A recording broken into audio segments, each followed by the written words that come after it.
entire country has been decimated. We may have to evacuate people from Barbuda.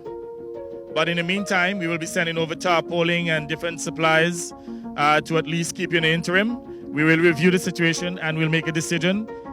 Two things happened the day after Prime Minister Gaston Browne addressed the people of Barbuda.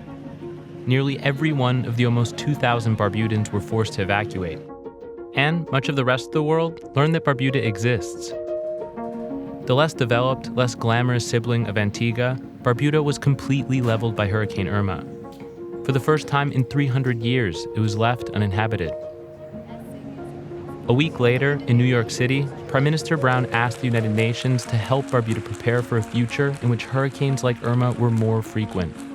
All 14 Caribbean community countries together produce less than 0.1% of global emissions.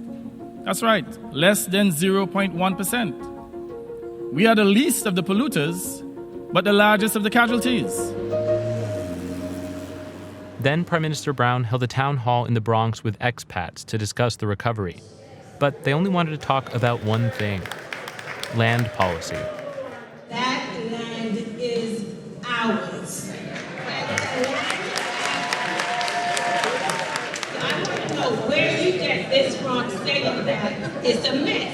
I will answer your question. I will answer your question. It's our land. We occupy the land. We finish. We are not going to give it up. I will answer your question towards the end, because when I finish answering, you're running away. Unlike Antigua, Barbuda has quirky rules about land ownership that date back to the end of slavery. The laws, which are unofficial and unwritten, stipulate that all Barbudan land is communally owned and to be shared by all living Barbudans, including those living in the Bronx and elsewhere in the world.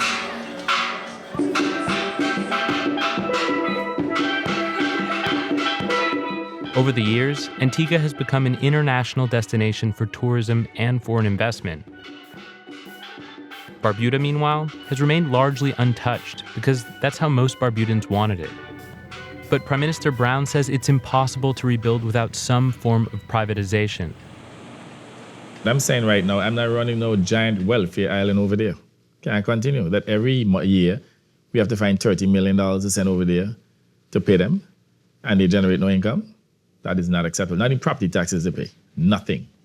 We're saying to them, you cannot go forward in the 21st century with that type of archaic system. So I've said to the Barbudans, we're going to give you a title so that you can borrow to repair your homes. You cannot expect to place all of the burden on the government. You cannot expect us to go cap in hand to the international community to beg money to rebuild your homes. You must carry part of the burden. Do you have a sense of how much money you will need to rebuild Barbuda, not just to make it as it was, but to rebuild it in the way that it will need to be in order to withstand future storms? Well, the estimate has been in excess of $200 million. I can only go based on what the officials have said. How much have you managed to raise so far? Just over 30.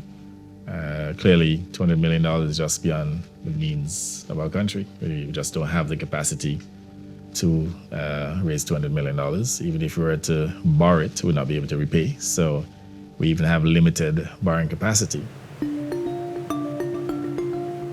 Without proper funding from the international community or wealthy foreign investors, the rebuilding effort has been going slowly.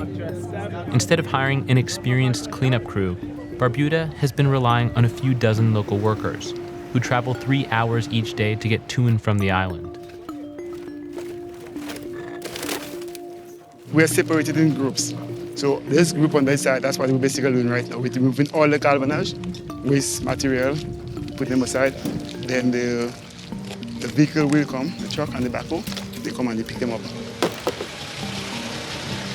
Yes, good morning, sir. Ray Charles has lived on Barbuda for almost 30 years. He's in charge of one of the cleanup teams. What about the front yards? Well, that's what I say. We are not going into anybody's property. Okay, so not even into the front yards. That's why you see stuff in the front yards, right, in but the not, yard, in the, but not right, on the street. But what is on the street, we'll be responsible for taking them up. This is still just the cleanup phase, the first step in what's going to be a daunting recovery process. It's what rebuilding looks like when a country doesn't have enough money. Collis King, a civil engineer with the Ministry of Works and Housing, has been helping survey the damage. From my initial assessment, it looks as if probably you'd say about close to 65% of the structures would definitely have to be rebuilt. Like gutted, completely redone. Yeah, completely. And it could be even higher. How long do you think it could take? Well, Years? Years to actually get back. Power lines are down. You're looking at water lines are being ruptured. You're looking at the agriculture sector being completely decimated. Yeah, it's like starting afresh.